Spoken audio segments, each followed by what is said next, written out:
sweet truth. That means there's some good and bad and everything else in there. So let's just dive right into it. So the sugar consumption has really gone crazy.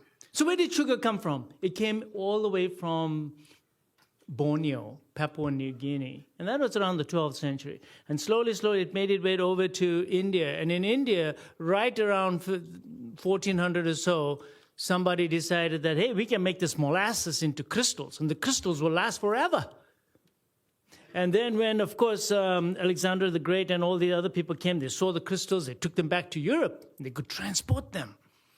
And that's how the Europeans got sugar. And then they got addicted to it. And then they went out and found the new lands. And in those new lands, new discovered lands, that's what started all the trade and all the plantations, et cetera, and you know the rest of the history.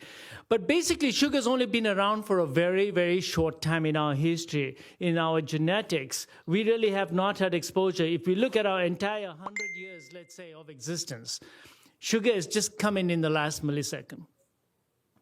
So our body has not been able to adapt to sugar. And if you look at the growth of the industry, it's phenomenal. And then, of course, came World War II, and at that time the sugar levels went down. And then high fructose corn syrup came onto the scene in the 80s. And that, of course, added even further impetus to the sweetness on our sweet tooth. And then there you go, sugar, sugar, sugar all the way. So what's happened is man has evolved.